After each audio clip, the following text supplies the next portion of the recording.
भरती करत असताना एक गोष्ट मात्र नक्की कळाल की संघर्षाच्या काळात तुमच्याकडे दोन चॉईस असतात. ते म्हणजे पहिला म्हणजे तसंच हा असं चाललं आहे दिवस बाबा हा आज यायचं काहीतरी करायचं आणि निघून जायचं.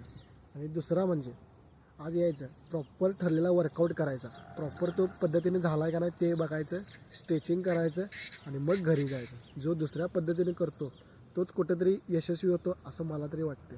त्यामुळे हे चॉईस तरी दोन असतात, आपण कोणती त्याची निवड करते हे आपल्या हातात असते. सकाळी उठून आवरलं आणि डायरेक्ट बाहेर पडलो. आज वातावरण पण चांगलं होतं, मस्त होतं.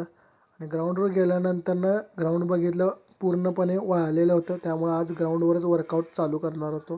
तर रनिंग चालू केल्यानंतरनं नॉर्मल एक 12 मिनटं रनिंग केली आणि त्यातले 400चा ट्रॅक 2 मिनटांनी 4 राऊंड मारले आणि जे उरलेले 4 मिनटं आहेत त्याचे नॉर्मल असे रनिंग केले आणि वर्कआउट पूर्ण केला. त्यानंतरनं अशी स्ट्रेचिंग वर्कआउट चालू केला.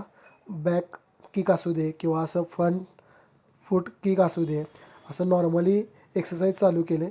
यानं होतं काय, आपले पाय खुलून पडतात आणि बॉडी पण चांगली स्ट्रेच होते आणि प्लस पायसुद्धा चांगले आपले स्ट्रेचिंग होतात. त्यामुळे वर्कआउट झाल्यानंतरनं हा वर्कआउट जरी तुम्ही केला तरी खूप इम्पॉर्टंट असं तुम्हाला रनिंगमध्ये महत्त्व देऊ शकतं. त्यामुळे हा वर्कआउट करणं जरुरी महत्त्वाचं आहे. त्यानंतरनं वीज जोर मारायला चालू केले.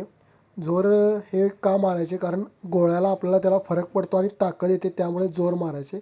जोर मारल्यानंतर तुम्ही पुशअप पण मारू शकता. पुशअपने पण तुमची बॉडीसुद्धा चांगली होते, प्लस तुमचा जो गोळ्याला ताकद लागते तीसुद्धा तुमची वाढते आणि स्ट्रेंथ पण वाढते. त्यानंतरनं नॉर्मली असे स्ट्रेचिंगचा वर्कआउट करायला लागलो. जो काय तुम्ही नॉर्मली जो स्ट्रेचिंग करता ते करणं हे चांगलंच असतं, कारण जर तुम्ही स्ट्रेचिंग जर प्रॉपर पद्धतीने केलं नाही तर दुसऱ्या दिवशी तुमची खरोखर बॉडी उठणार नाही आणि प्लस तुम्हाला इंजुरी जास्त व्हायची शक्यता असते.